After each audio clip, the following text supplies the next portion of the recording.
At Joint Base Rainier Sound, a quiet civilian observer was about to face the ultimate test of credibility.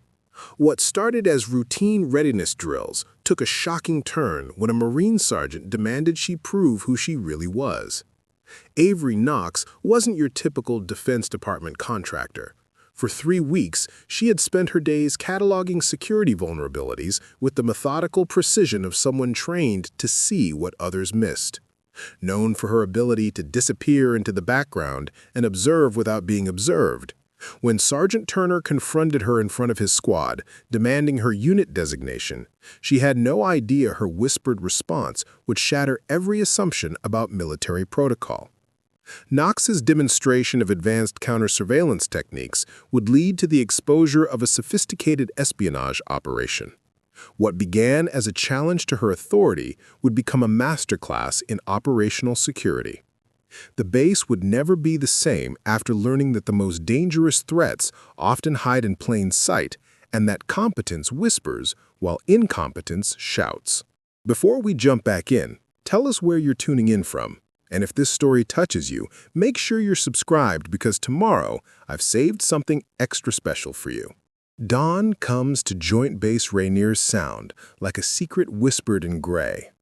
The fog rolls off Puget Sound in thick, deliberate waves, swallowing the motor pool and parade deck until the world becomes a study in muted edges and half-seen shapes. Container cranes loom like skeletal giants in the distance, their warning lights blinking red through the marine haze. This is Washington weather at its most honest, overcast, wind-battered, and utterly unforgiving to anyone who mistakes visibility for security. I moved through this morning like a quiet metronome, my civilian observer badge catching no light, my footsteps measured and deliberate. While the base spins up for a readiness drill that will test every system from communications to supply chains, I log the micro-errors that others miss. An unsecured gate latch near the commissary that should have been double-checked, reflective tape on a maintenance truck parked where night vision conditions would make it shine like a beacon, radios crackling with hot mic interference that suggests someone isn't following communication protocols.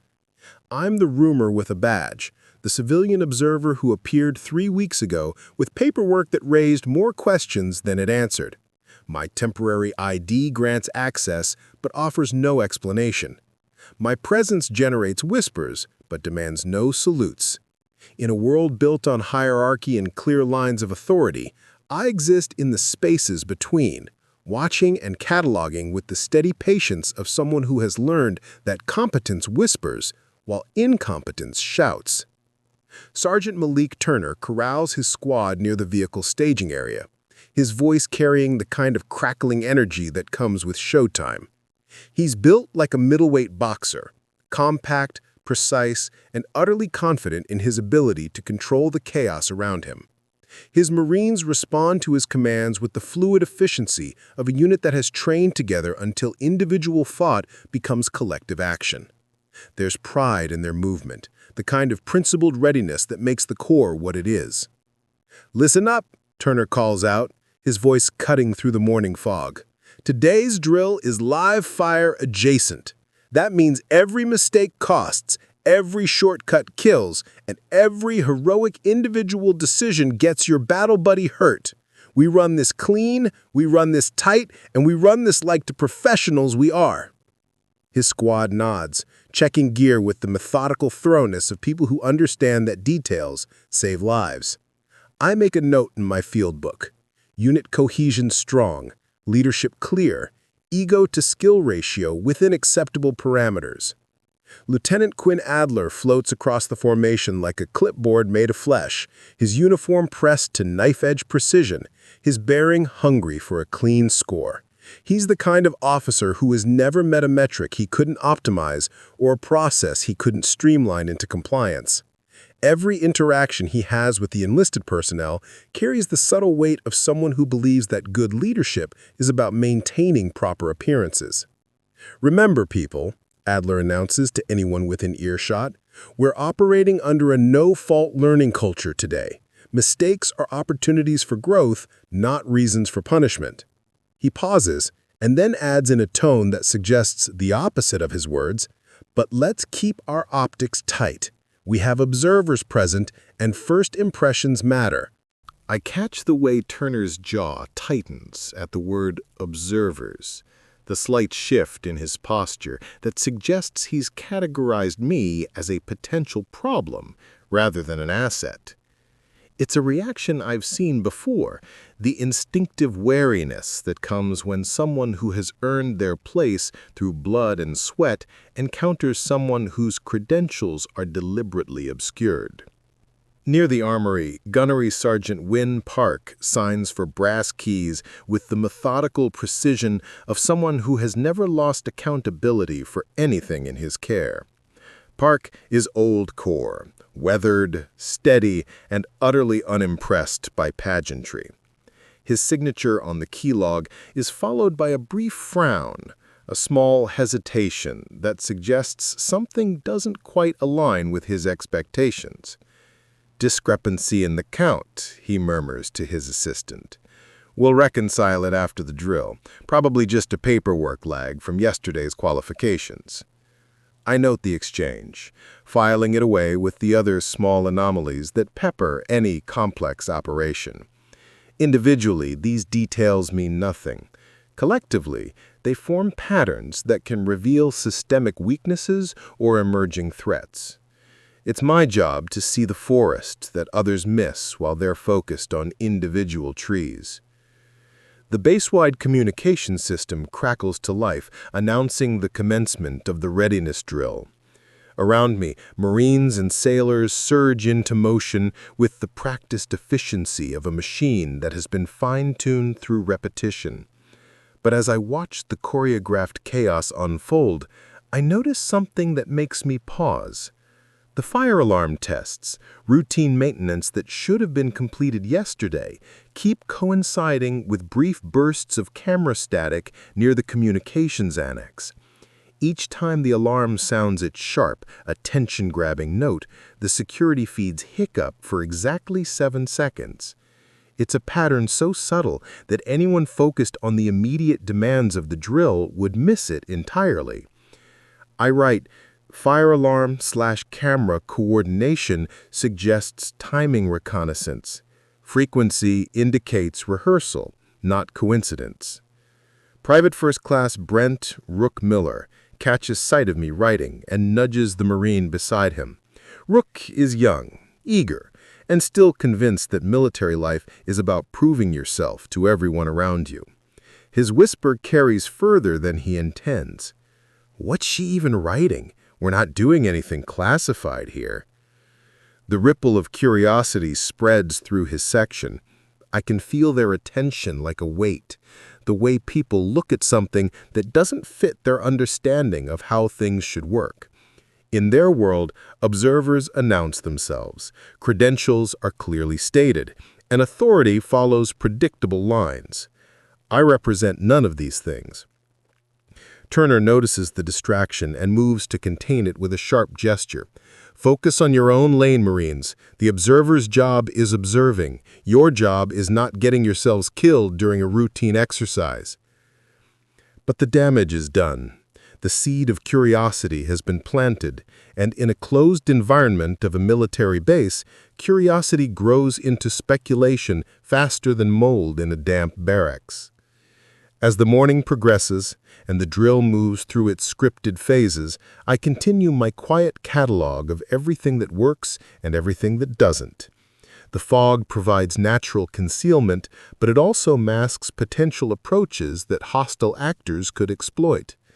The communication protocols are solid, but the backup systems show the kind of minor neglect that suggests overconfidence in primary systems.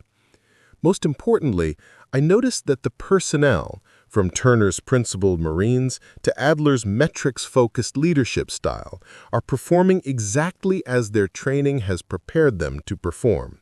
They're competent, dedicated, and utterly committed to excellence as they understand it, which means they're also predictable. The fire alarm sounds again, and again the cameras hiccup. 7 seconds of darkness in a security system that should never blink. I close my field book and check my watch.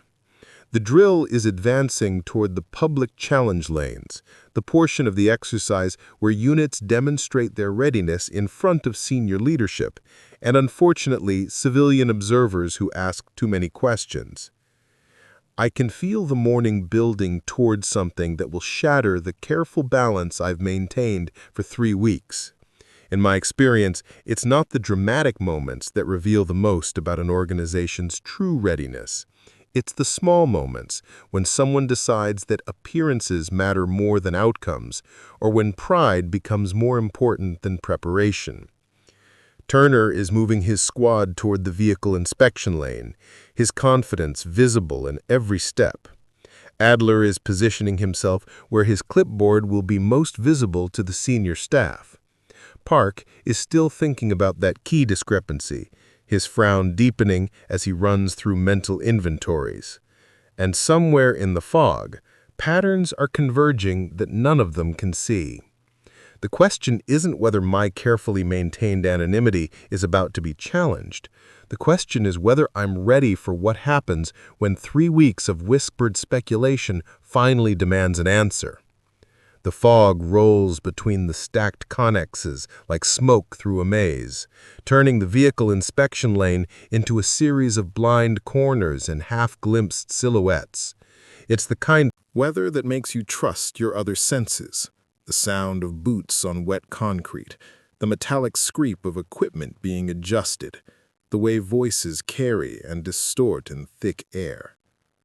Turner has positioned his squad in a loose perimeter around their assigned vehicles, each Marine focused on the methodical process of checking systems that have already been checked twice.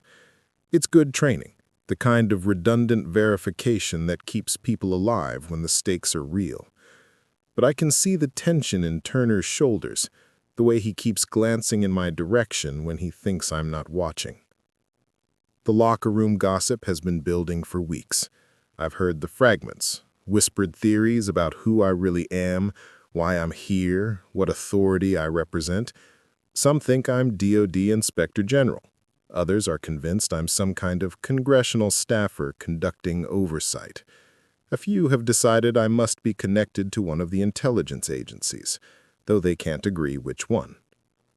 All of their theories miss the point. I'm not here to grade them or write reports for distant bureaucrats.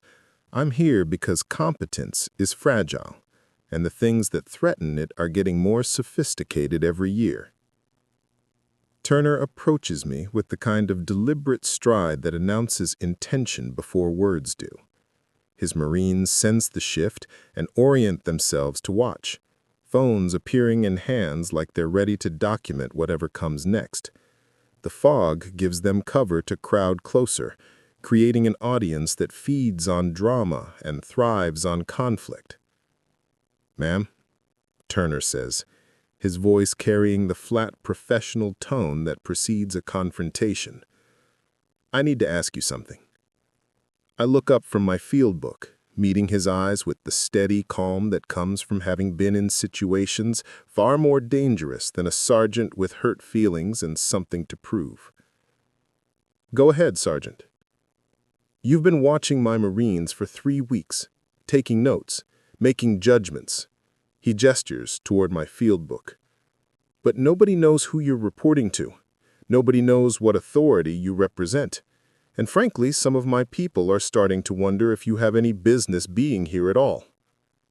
The challenge hangs in the air like cordite after a gunshot.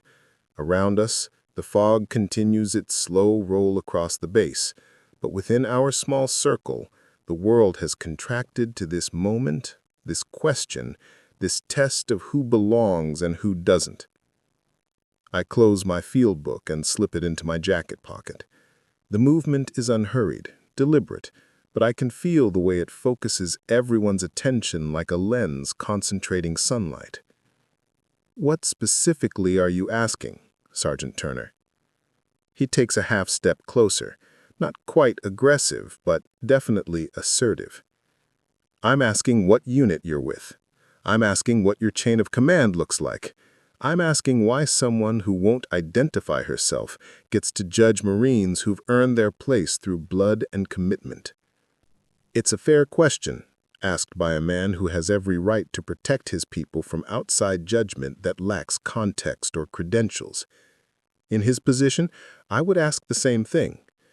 The problem is that the answer I can give him won't satisfy anyone, least of all the Marines whose phones are recording every word. But Turner has made this public, which means the response has to address not just his question, but the audience that surrounds us. Leadership through spectacle, dominance through demonstration. It's a language as old as human hierarchy, and everyone here understands its grammar. What unit? I repeat, my voice quiet enough that they have to lean in to hear it clearly. Turner nods. That's right. What unit? I let the silence stretch for 3 heartbeats, long enough for the weight of the moment to settle on everyone present. Then I take a single step backward, moving from the center of their loose circle toward a gap between 2 stacked connexes. Shadow 6, I say. The words are spoken quietly, almost conversationally, but they carry in the fog-muffled air like a stone dropped into still water. I watch Turner's face, see the flicker of recognition followed immediately by confusion. Shadow 6 is supposed to be a myth, a ghost story that instructors use to explain techniques that have no official source. But I don't wait for his response. Instead, I take another step backward, letting the fog and the angles of the stacked containers begin to obscure my outline. Light discipline, keeping the human silhouette from standing out against contrasting backgrounds. Route denial, moving through spaces that don't provide clean sight lines for observation or pursuit. Shadow 6 was disbanded, Turner calls out, but his voice has lost some of its earlier certainty. I move laterally along the face of a connex, using its bulk to break up my thermal profile while staying within conversational distance. Was it? The fog cooperates, rolling between us in a thick wall that turns me into a voice without a visible source. Behind Turner, I can hear his Marines shifting position, trying to maintain visual contact with something that is systematically denying them clear lines of sight. "This is ridiculous," someone mutters. Probably Rook, still convinced that military life should follow predictable patterns. I continue my controlled displacement, moving with the fog rather than against it, using the running generator behind the maintenance shed to mask my thermal signature, positioning myself where the concrete foundation creates acoustic dead spots that make voices seem to come from everywhere and nowhere. "Sergeant Turner," I say, my voice now coming from a direction none of them expected. "Your Marines are trained to observe, track, and engage targets under adverse conditions. How are they doing?" I can hear the confusion in their movement, the way they're second-guessing their own senses as I continue to relocate using techniques that aren't taught in any manual they've seen. Contour bleed, using irregular surfaces to break up human outline. Dead space exploitation, moving through areas that natural observation patterns ignore. Turner tries to take control of the situation. Whatever games you're playing, but when he turns toward where my voice was coming from, I'm no longer there. I've moved to a position behind them, using the fog and the stacked equipment to create multiple possible locations for my voice. Not running, not hiding, demonstrating. "This isn't a game, Sergeant," I say from the shadows between 2 connexes. "This is doctrine. Shadow 6 exists to become the threat so you don't have to meet it first in the wild." For 11 seconds, I count them, chaos ripples through Turner's squad as they try to locate a target that is systematically exploiting every weakness in their observational and positional awareness. Phones swing in wild arcs, trying to capture something that refuses to be captured. Voices overlapped in frustrated confusion. Then, I step out from behind a maintenance truck, 30 meters from where the confrontation started, my movement casual and unhurried, as if I've been standing there all along. The fog swirls around me like a stage curtain, and for a moment, the only sound is the distant hum of base operations and the soft lapping of waves against the pier.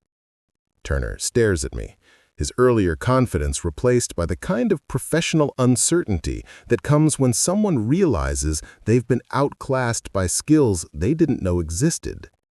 "How did you—" he starts, but I'm already walking away, my field book back in my hands, my attention apparently returned to the routine business of observation and notation.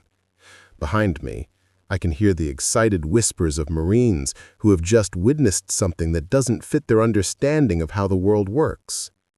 11 seconds. That's how long it took to transform humiliation into education, spectacle into doctrine. 11 seconds to plant a seed of doubt about assumptions they didn't even know they were making. The fog continues its slow roll across Joint Base Rainier Sound, hiding and revealing in equal measure, and somewhere in its gray embrace, the real test is just beginning. The debrief room fluorescents buzz like angry wasps, casting harsh shadows that make everyone look like they haven't slept in weeks. Lieutenant Adler sits at the head of the conference table, his clipboard open to a page covered in notes that I suspect focus more on damage control than root cause analysis. The fog outside has lifted enough to reveal the Puget Sound shoreline, gray water stretching toward mountains that look like promises no one expects to keep. "We need to discuss containment," Adler begins, his voice carrying the measured tone of someone who has already decided what the conclusion should be before examining the evidence. Across the table, Turner sits with his arms crossed, still processing what he witnessed. His pride is bruised, but I can see something else working behind his eyes, the kind of professional curiosity that separates good Marines from great ones. He keeps glancing at me with an expression that suggests he's recalculating assumptions he thought were fixed. "Sir, I think we might be missing the point if we focus on containment instead of understanding." Adler's pen stops moving. "Explain." "Whoever she is, whatever Shadow 6 represents, my Marines just got schooled in observation and counter-surveillance techniques that aren't in any manual I've seen. Instead of pretending it didn't happen, maybe we should be asking what we can learn from it." Before Adler can respond, the conference room door opens and Colonel Leela Ortega steps inside, rainwater still beating on her uniform cover. Ortega moves with the quiet authority of someone who has commanded respect through competence rather than rhetoric. Her arrival shifts the room's dynamic instantly. Backs straighten, voices lower, and attention focuses with laser precision. "Continue," she says simply, taking a seat at the table. "I want to hear it all." Ortega has the kind of presence that makes people tell the truth, rather than the version of the truth they think she wants to hear. I've seen her type before, leaders who understand that reality is more useful than reassurance, even when reality is uncomfortable. Turner looks at Adler, then at me, then back to Ortega. "Ma'am, we had what Lieutenant Adler is calling an irregular incident during the vehicle inspection phase. Our civilian observer was challenged on her credentials and responded by demonstrating techniques that, well, they were impressive." "Define impressive," Ortega says. "She disappeared in plain sight. 11 seconds of complete displacement using fog, terrain, and what I'm guessing were advanced counter-surveillance techniques. My Marines couldn't track her movement, couldn't predict her positioning, and couldn't maintain visual contact despite having numerical advantage and knowing her general location." Ortega nods slowly. "And your assessment of her skill level?" Turner glances at me again, and I can see him working through the implications of what he's about to say. "Professional. Trained. The kind of competence that doesn't come from reading manuals or watching videos. She's been there, wherever there is." Adler clears his throat. "Sir, I think we need to focus on protocol. We have procedures for handling unidentified personnel and, Lieutenant, Ortega interrupts, her voice carrying just enough edge to cut through his bureaucratic reflexes. I want to see the raw radio traffic from this morning, all of it. I also want every camera feed from the exercise preserved exactly as recorded with no editing or enhancement. She turns to me with an expression that suggests she's already connected dots that others haven't even noticed yet. Miss Knox, isn't it? I've been expecting someone like you. The admission settles over the room like a blanket, muffling the anxious energy that has been building since Turner first asked his question. Ortega knows who I am, or at least knows enough to put my presence here in context. Shadow 6 is supposed to be a doctrine development cell, small team, high clearance, tasked with identifying vulnerabilities by exploiting them in controlled environments. Is that accurate? I nod. Close enough. And you've been here for 3 weeks observing our readiness protocols, identifying gaps in our security posture, and presumably preparing a report that will make us all look like amateur hour. Not amateur hour, I say. Professional, competent, and predictable, which is why you need to know that someone has been using your fire alarm tests to create camera blind spots in a pattern that suggests rehearsal for something larger. The temperature in the room drops 5 degrees. Ortega leans forward, her attention focused like a weapon. Explain. 7-second camera loops timed to alarm tests. Consistent pattern over the last 2 weeks. Someone is testing response times and developing route knowledge for an exfiltration that hasn't happened yet. Turner's expression shifts from bruised pride to professional alarm. You're saying we have a security breach? I'm saying you have a security rehearsal. The breach comes later when whoever has been practicing their timing decides to execute for real. Adler starts to object, but Ortega cuts him off with a gesture. What else have you identified? I open my field book, flipping past pages of routine observations to the pattern analysis that has been building like storm clouds over the last week.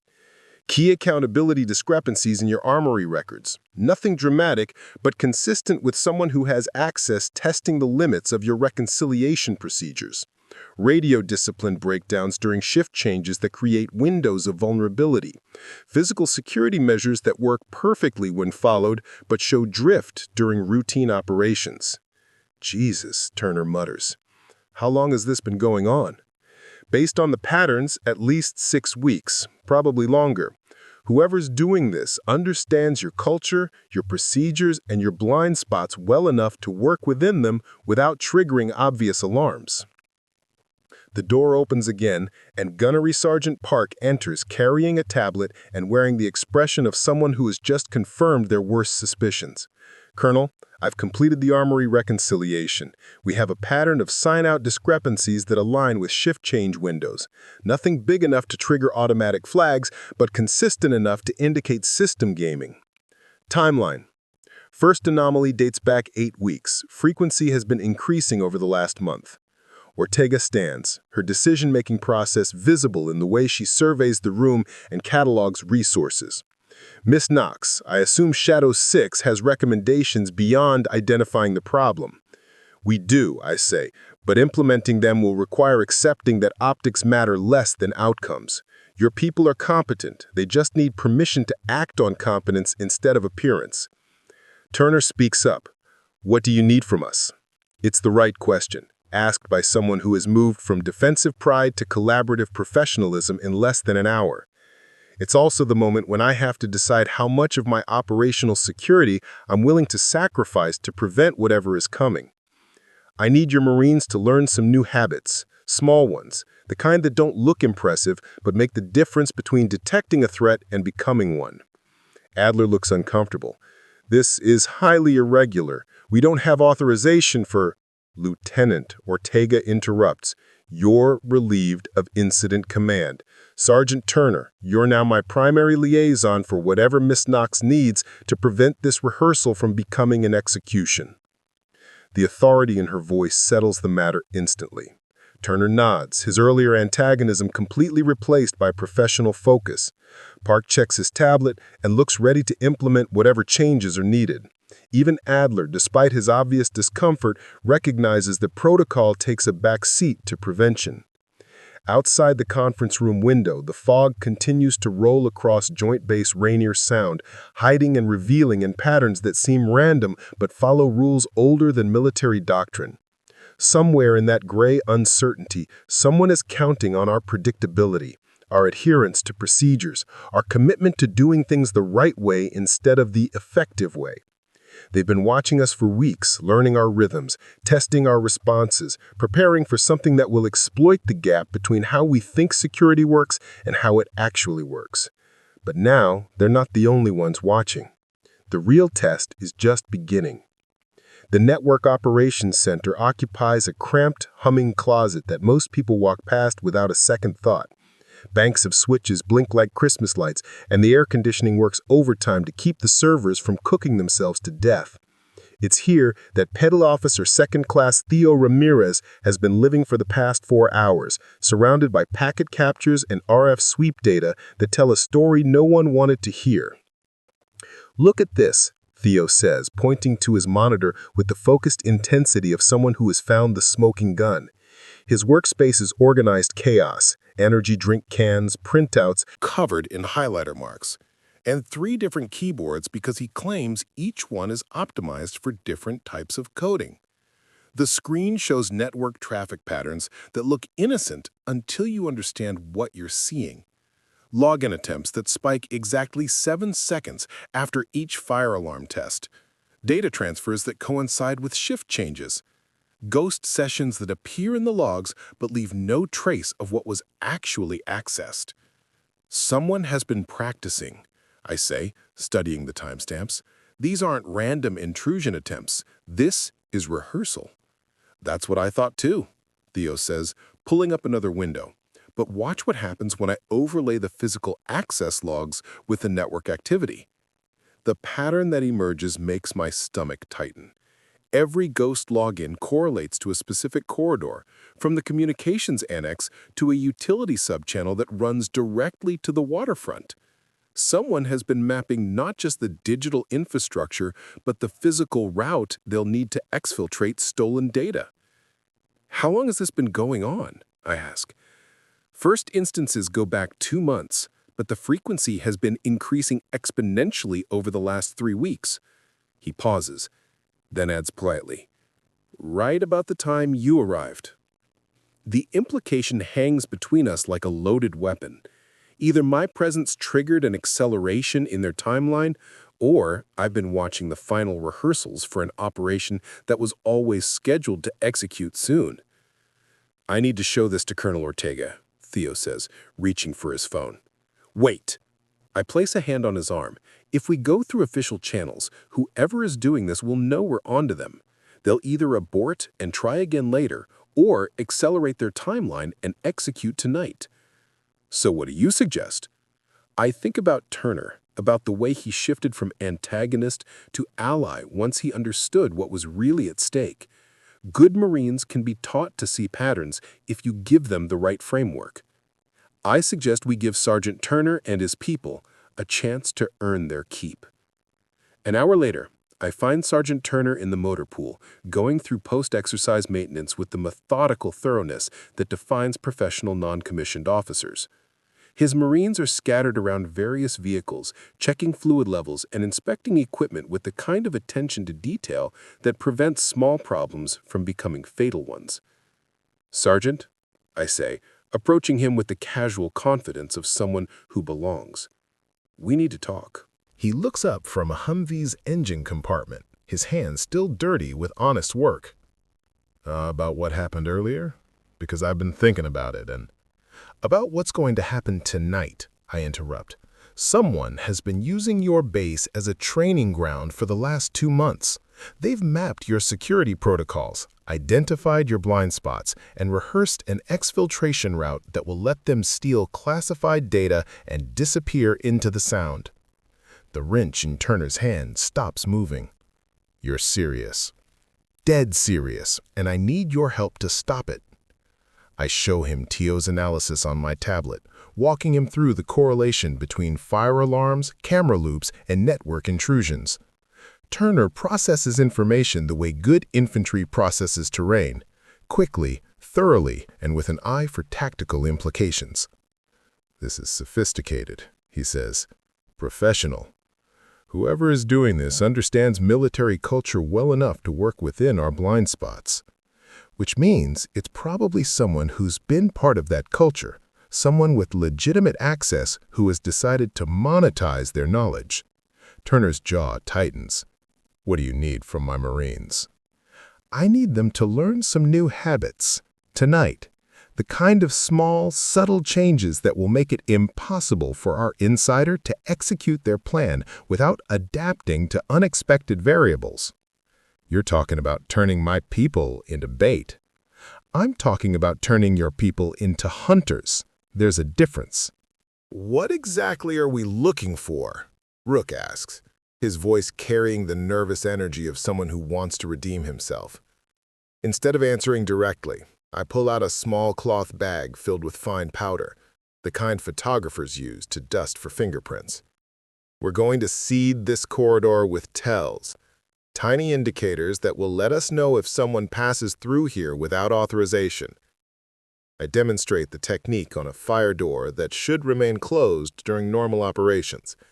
A thin dusting of powder along the bottom edge, invisible unless you know to look for it. A short piece of thread wedged into the door frame at shoulder height, positioned where opening the door will disturb it. A small coin propped against the magnetic lock housing. If the door opens, the coin falls. "The key," I explain as they watch, "is to make the tells invisible to casual observation, but obvious to anyone who knows the system. You're not trying to catch someone in the act. You're trying to create proof that the act occurred." Turner studies my work with the focused attention of someone memorizing tactics. "What about electronic surveillance?" "Electronic surveillance can be hacked, looped, or disabled. Physical tells require physical presence to defeat, which means our insider has to spend time and attention on countermeasures instead of their primary mission." We move through the corridor systematically, creating a network of small, subtle indicators that will reveal unauthorized movement. Rook proves surprisingly good at finding concealment spots for the tells, his younger eyes better adapted to spotting the kind of minor irregularities that make good hiding places. "Here," he says, pointing to a utility chase where the access panel shows signs of recent disturbance. "Someone's been in here." I examine the panel and find what he's seeing. Small scratches around the screws that suggest recent removal and replacement. More importantly, there's a brass shaving caught in the threading, fresh enough to gleam under my flashlight. "Good eye," I tell him, and watch the way the praise straightens his shoulders. "What does this tell us?" "Someone with access to tools and knowledge of building systems," Turner says. "Not a casual intruder. And they've been here recently enough that the brass hasn't oxidized." I take a photo of the shaving and bag it as evidence, which means they're not done with whatever they're doing. We continue our work, moving through the corridor with the systematic thoroughness of people who understand that details save lives. I show them how to create depth charges, tells positioned so that disturbing one reveals others, creating a cascade of evidence that becomes impossible to completely erase. As we work, I find myself impressed by their adaptability. Turner asks thoughtful questions about sightlines and approach routes. Rook develops an intuitive understanding of how to use existing infrastructure to hide indicators. They're learning not just techniques, but the mindset behind the techniques, the patience and observation skills that turn reactive security into proactive defense. "One more thing," I say as we prepare to leave. "I'm going to leave a honey trap in the system, a fake access key that looks valuable but leads nowhere. If someone takes the bait, we'll know exactly when and where they're making their move." Turner checks his watch. "How long do we wait?" "We don't wait," I say. "We watch. And when our insider makes their move, we'll be ready." The base settles into its night rhythm like a ship adjusting to deeper waters. Lights dim in administrative buildings, shift changes cycle through their prescribed rotations, and the fog creeps back across the sound with the patient inevitability of tide. It's 21:47 a.m. when my phone buzzes with the alert I've been expecting. Honey trap accessed. Location, ComAnnex Terminal 7.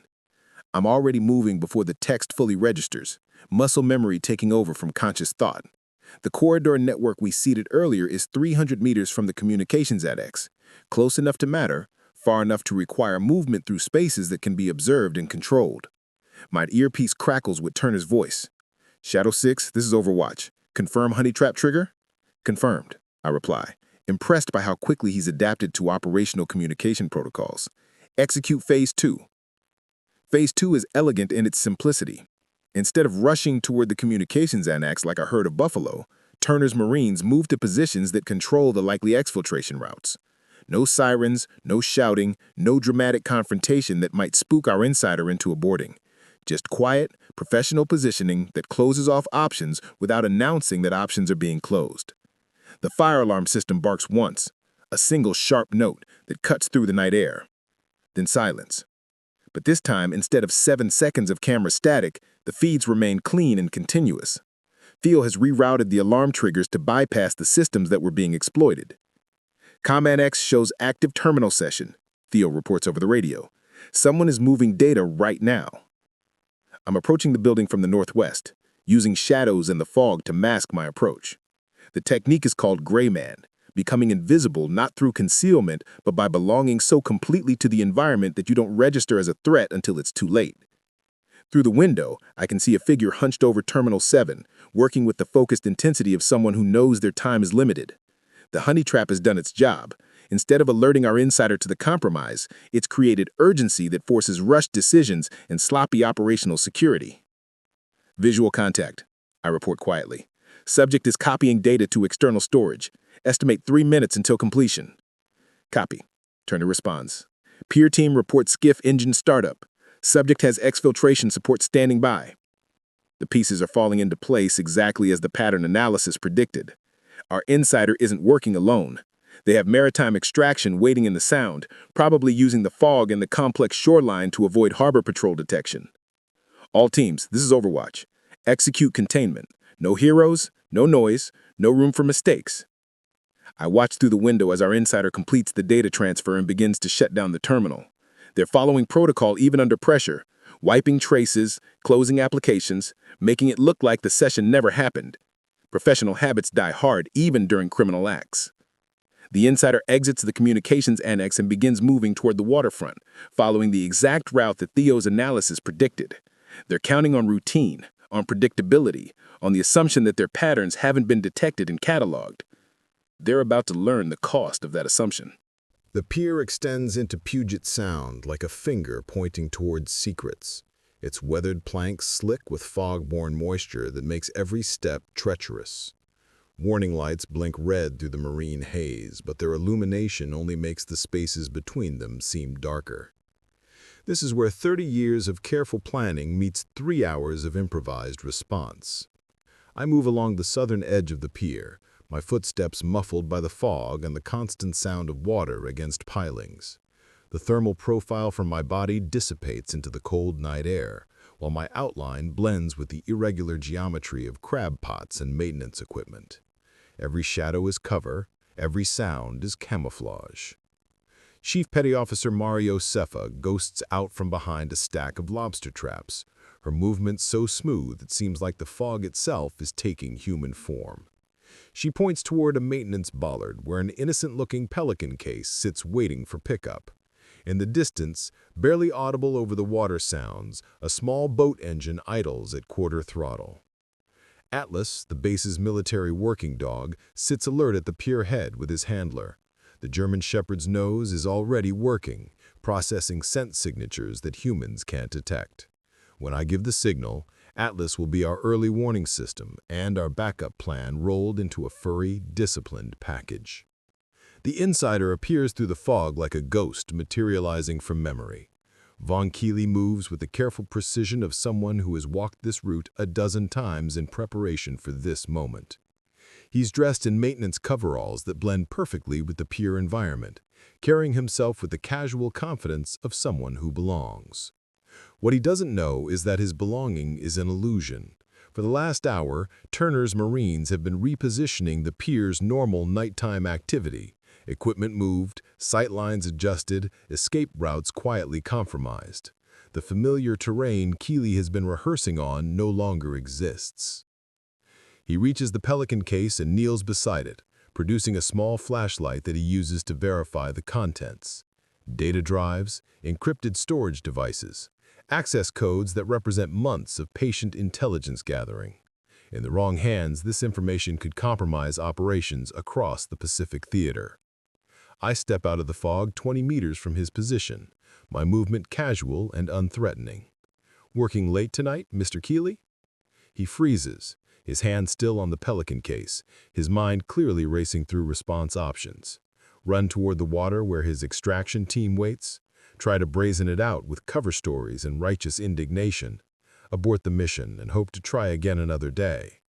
"I don't know what you're talking about," he says, straightening slowly. His voice carries the practiced calm of someone who is prepared for this possibility. "I'm just checking on some equipment that was reported malfunctioning." At 11:30 at night, in fog thick enough to hide a battleship, with a Pelican case full of classified storage devices? Atlas chooses that moment to prove his worth, circling once around the maintenance area before sitting and looking directly at the Pelican case. His alert is clear, professional, and utterly damning. Military working dogs don't lie, don't make mistakes about what they're trained to detect, and don't care about politics or operational security. Keeley's composure cracks slightly. That dog doesn't prove anything. Atlas alerts on expletive residue and data storage devices. Guess which one he's indicating right now? Turner's voice crackles in my earpiece. "Shadow 6, we have movement on the water. Small craft, no navigation lights, approaching the pier head." The endgame is beginning. Keeley's extraction team is moving into position, probably expecting a routine pickup from an operation that has gone smoothly for months. They don't know that their carefully rehearsed plan has been dissected, analyzed, and turned against them. "Mr. Keeley," I continue, taking a step closer, "you've been testing our fire alarm systems to create camera blind spots. You've been using shift changes to access systems outside your authorization. You've been mapping exfiltration routes and timing security patrols. And tonight, you took the bait when I left a honey trap in the system that led you directly to this pier." His hand moves towards something in his jacket, probably a weapon, possibly a communication device. Either way, it's time to end the conversation and begin the arrest. "The only question now," I say, my voice carrying the quiet authority that comes from absolute certainty, "is whether you surrender like a professional or whether we have to do this the hard way." In the fog behind me, I can hear the whisper of movement as Turner's Marines close the net. Atlas shifts slightly, his attention focused on Keeley with the unwavering intensity of a predator that has identified its target. The extraction boat's engine note changes, suggesting they're beginning to suspect that something has gone wrong. Keeley looks at the Pelican case, then at me, then at the fog that surrounds us like a great curtain hiding the final act of a play that has been months in the making. "Shadow 6, he says quietly, and I can hear the recognition in his voice. "I should have known." The fog rolls between us, thick with salt and possibility, as the moment balances on the edge of decision. The moment stretches like a bowstring drawn to its breaking point. Keeley's hand moves toward his jacket with the desperate speed of someone who has run out of options and time. But desperation makes people predictable, and I've been reading his body language since he first appeared through the fog. He lunges not toward me, but toward the pier edge where a maintenance ladder leads down to the water.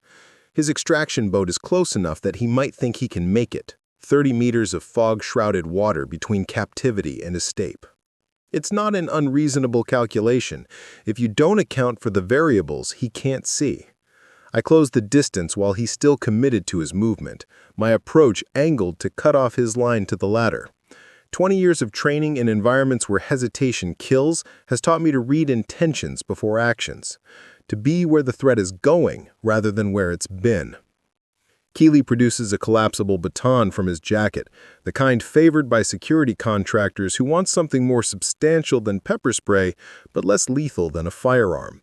He extends it with a sharp snap of his wrist. the sound carrying across the fog-muffled pier like a breaking bone. "Stay back," he warns, but his stance betrays uncertainty. He's holding the baton like someone who learned the technique from a manual rather than from experience. Form without substance, theory without application. I don't slow down.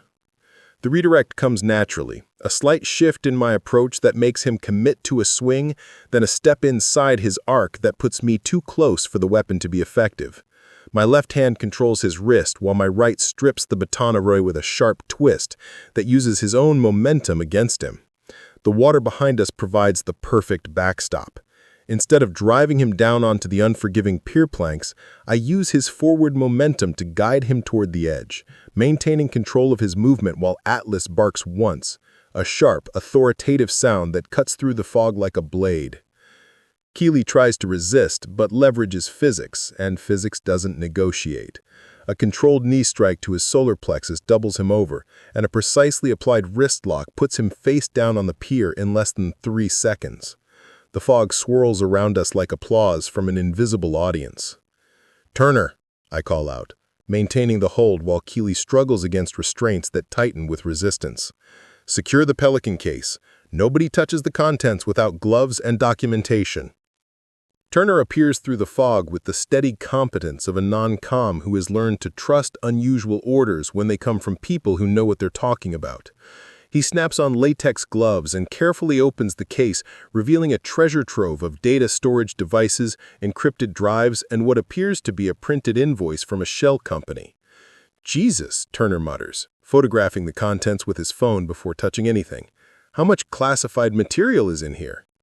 "Enough to compromise Pacific Theater operations, maybe enough to get people killed." I applied just enough pressure to keep Keely still. Atlas sits beside the case, his alert posture confirming what we already know. Data storage devices, just as his training indicated. Military working dogs don't make political judgments about the information they detect, but they're never wrong about its presence. "Turner," I say, making eye contact with the sergeant, "your Marines are about to learn something that doesn't appear in any manual. Shadow 6 isn't a kill team. We're not assassins or special operations wizards.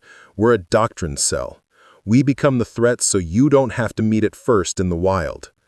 The revelation settles over Turner like fog itself, slowly, then completely. Behind him, other Marines have begun to appear through the Marine haze, their positioning professional and their weapons discipline perfect. They've learned in the space of one evening what most units take months to master. "That's why you disappeared this morning," Turner says, understanding dawning in his voice. "You were teaching us that our observation skills needed work. I was teaching you that competence matters more than confidence, that the threats you don't see are the ones that kill you, and that sometimes the person challenging you is doing it because they want you to be better, not because they want you to fail." Colonel Ortega emerges from the fog like authority made manifest, her approach calm and measured. Behind her, Chief Josefa logs chain of custody information in a waterproof notebook, documenting every step of the evidence handling process with the methodical precision that makes conviction stick.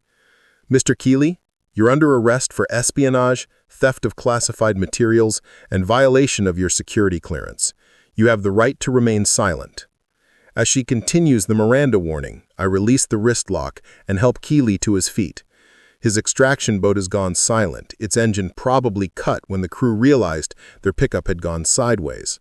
Turner is already coordinating with the harbor patrol to intercept the vessel before it can disappear into the maze of islands and inlets that make Puget Sound perfect for clandestine operations. The fog begins to thin slightly, revealing the full scope of the pier and the careful positioning of personnel who have turned a routine data theft into a textbook counterintelligence operation.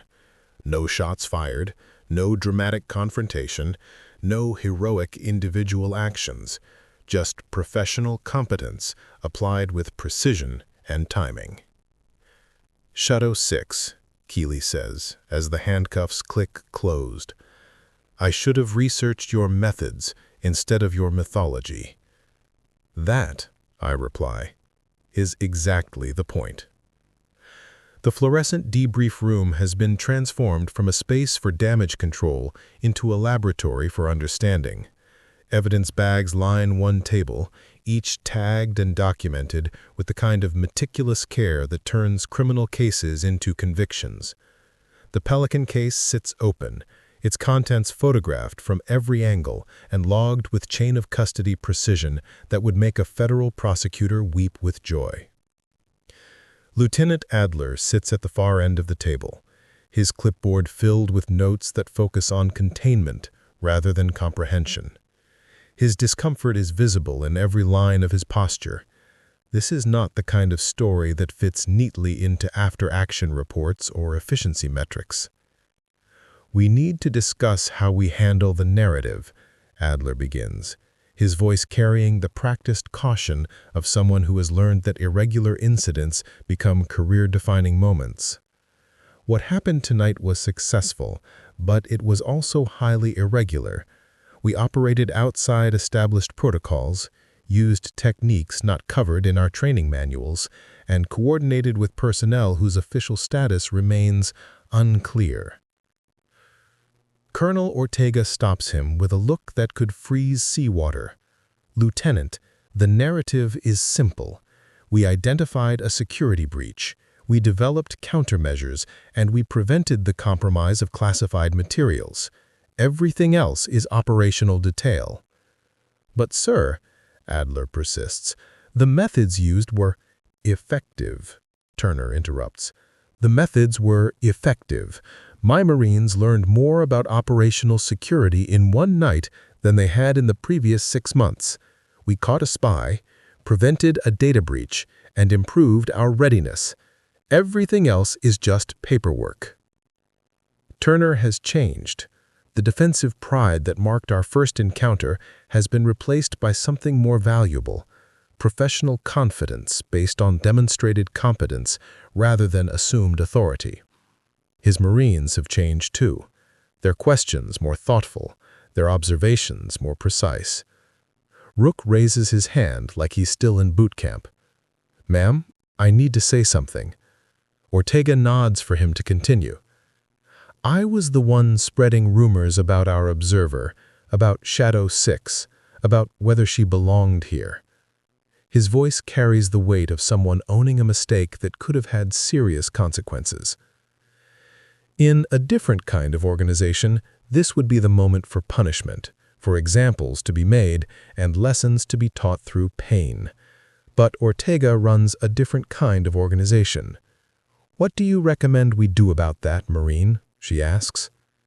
"I'd like to help write the countermeasures brief, about how locker room gossip creates operational vulnerabilities, about how rumors can be weaponized by hostile actors.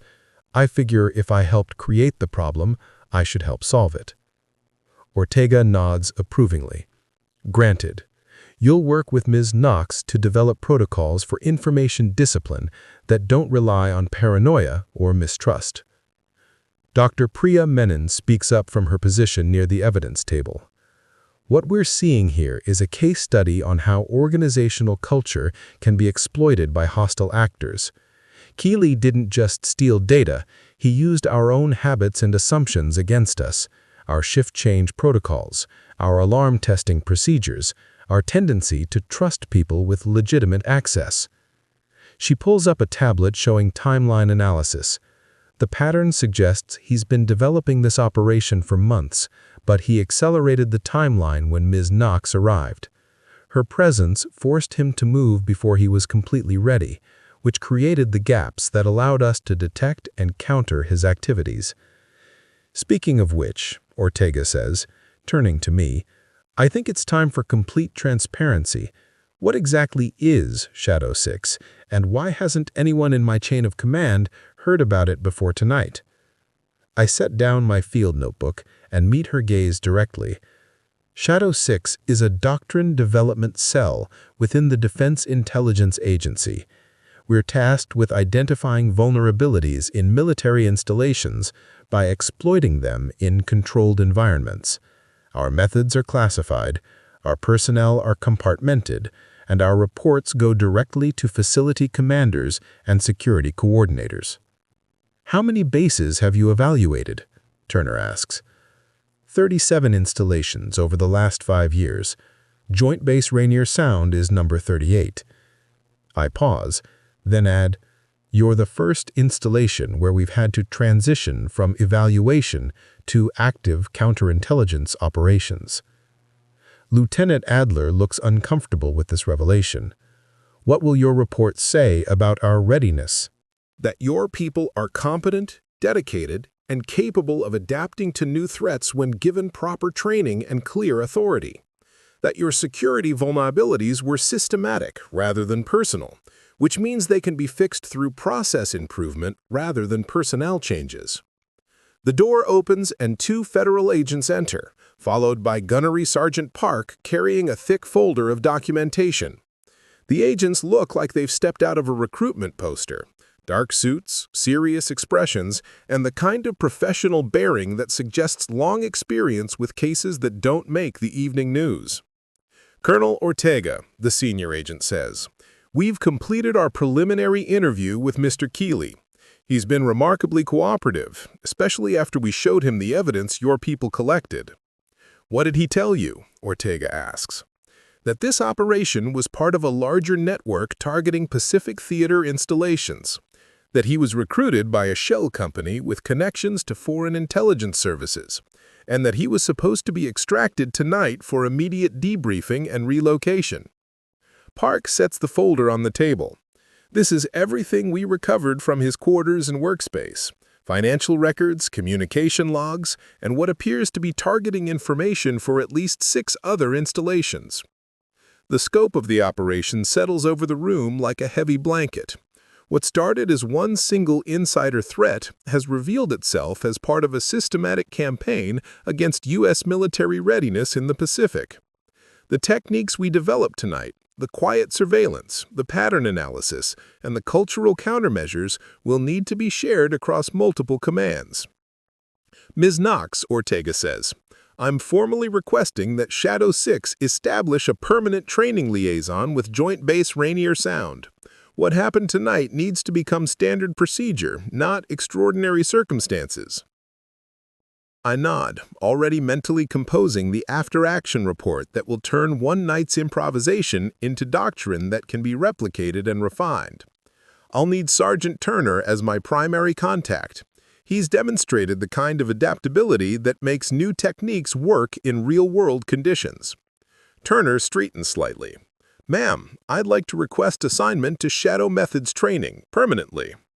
"Granted," Ortega says, without hesitation. "What else do we need to institutionalize?" The conversation shifts into planning mode. Protocols to be written, training to be developed, and cultural changes to be implemented. But underneath the bureaucratic language, something more important is happening. A group of professionals is learning to see their work differently. To understand that competence isn't about following procedures, but about achieving outcomes that matter. The fog outside has finally lifted, revealing stars that have been waiting all night for their chance to be seen. In a few hours, the base will return to its normal rhythms, but those rhythms will be different now. More observant, more adaptable, more ready for threats that hide in plain sight. 3 weeks later, Joint Base Rainier Sound hums with the quiet efficiency of an organization that has learned to see itself clearly.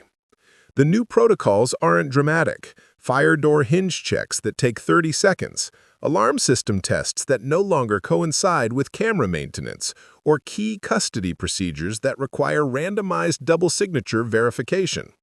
Small changes that create large improvements in security posture. The morning fog still rolls off Puget Sound like a gray promise, but it no longer conceals the kind of systematic preparation that Keeley used to rehearse his operation. The pier lights now operate on randomized schedules. The camera systems have been hardened against loop attacks. Most importantly, the personnel have been trained to see patterns that were previously invisible. I stand at the waterfront rail where this story began, watching Turner lead a group of Marines through what has become known as the Shadow Methods training course. They're learning to think like threats, to identify blind spots, exploit assumptions, and move through environments without leaving traces. But they're also learning to think like defenders, to create obstacles and detection systems that make hostile operations prohibitively difficult.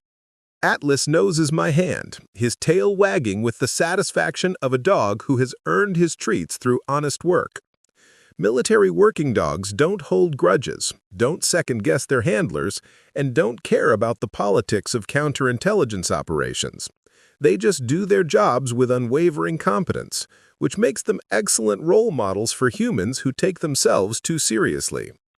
Ms. Knox, Turner approaches, carrying a slim field notebook identical to the one I've been using. I wanted to thank you for this. The notebook contains what we've started calling quiet wins, a checklist of small actions and observations that prevent large failures. It's not dramatic reading, but drama isn't the point. Competence is the point, and competence is built through habits rather than heroics. You earned it, I tell him. Your Marines went from seeing me as a threat to treating me as an asset in less than 24 hours. That kind of adaptability is what keeps people alive in the real world. Turner opens the notebook to a page marked with careful annotations. I've been thinking about that first morning when I challenged you in front of my squad. I was so focused on defending my people that I forgot the most important part of leadership. Which is creating conditions where your people can learn from anyone, regardless of rank or appearance or official status. You taught my Marines more by disappearing than I had by months of conventional instruction. I nod, remembering the fog and the careful choreography of that moment. The best lessons are the ones that people discover for themselves. All I did was create conditions where discovery was possible. Colonel Ortega appears from the direction of the administrative building, her stride carrying the satisfaction of someone who has successfully implemented change without breaking anything important. Miss Knox, she says, I wanted to give you an update on the broader investigation. The federal task force has identified at least 12 installations that were targeted using methods similar to Keeley's. Your techniques are being adapted for counterintelligence operations across the Pacific Theater.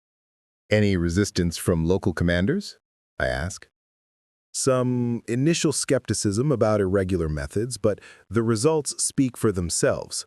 4 additional insider threats have been identified and neutralized using shadow methods protocols. No dramatic arrests, no security theater, just quiet competence applied with precision. Dr. Menon joins our small group, her tablet showing what appears to be social network analysis. The cultural aspects are proving as important as the technical ones. Teaching people to recognize how their normal behaviors can be exploited is creating a kind of organizational immune system. They're developing intuitions about when things don't feel right. I think about Rook, who has become our most effective instructor for information discipline training. His experience as both rumor spreader and reformed observer gives him credibility with junior personnel who might otherwise dismiss security protocols as paranoid overreach. What's next for a Shadow 6? Turner asks. More installations, more evaluation, more quiet lessons learned in controlled environments. I pause, watching Atlas investigate a seagull that has landed near the pier, his tail wagging with the satisfaction of a job well done.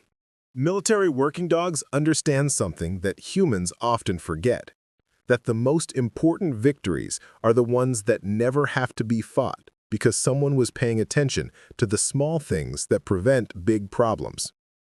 The fog continues its retreat across Puget Sound, revealing a world that looks exactly the same as it did 3 weeks ago, but functions with the improved competence that comes from understanding how things actually work rather than how they're supposed to. In the distance, the container cranes continue their patient work of moving cargo from ship to shore, each motion precise and purposeful. Just like the Marines who now understand that the most important battles are the ones that never have to be fought because someone was paying attention to the small things that prevent big problems.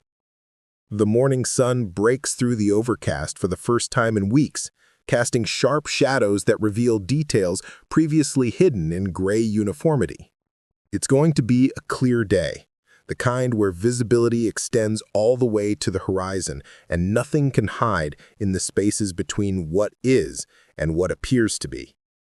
Perfect weather for people who have learned to see. Up next, we have 2 more incredible stories that are waiting for you. Just click the image you want to watch and it will take you there. If you enjoyed this video, make sure to subscribe. It would mean a lot.